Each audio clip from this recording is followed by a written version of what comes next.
Google fired the engineer who wrote about Google's diversity policy and the company's liberal politics. That employee is now saying he's exploring, quote, all possible legal remedies. All rise, Napolitano is here. Looks to me like free speech and the diversity and holding your own opinion within a corporation is headed to court. What say you? I think this is a dynamic story, and one that we'll see reverberate throughout the country in other venues. Now, California has a statute, much as we do here in New Jersey, that prohibits affecting a person's employment status on the basis of political opinions expressed outside the workplace. But political opinions expressed inside the workplace can be the subject of discipline. Now, I have read this memorandum. It's challenging. There's a lot of psychological terms in there. There's a lot of psychological leaps in there. It impresses me as more psychobabble than it is politics. But remember the basic rule. The First Amendment restrains the government. It does not restrain private employers. You could invite me to your parlor and silence me if you didn't like what I said there.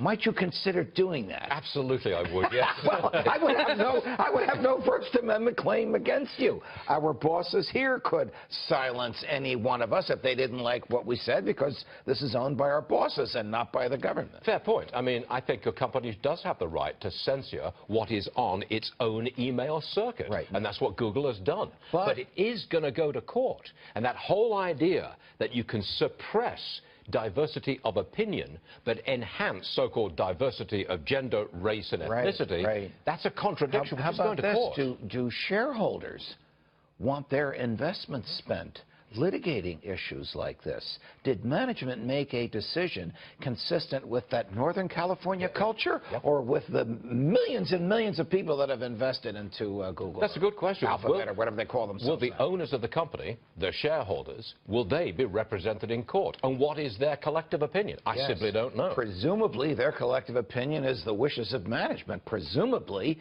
if corporate governance works properly, they elected management. Okay. And management presumably reflects their biases, which are decidedly different from this person. Now, look, if engineer DeMoore had said, "Make America great again," and got fired for that, it would be a far easier case than the sort of psychobabble that he has included in this 10-page memo, much of which I would argue is not even understandable by people with less than a PhD education. Last one. I think it's going to court. You? I think it will be. You think he will sue for lost wages? I think he'll lose. He's lawyering up, but it goes to court. I think the matter will be dismissed once it's filed.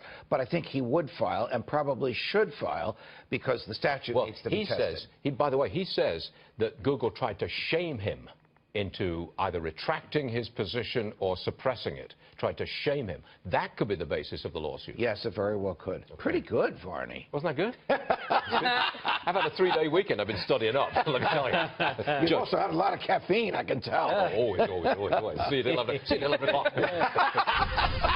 At least you're not bitter. Okay, everybody.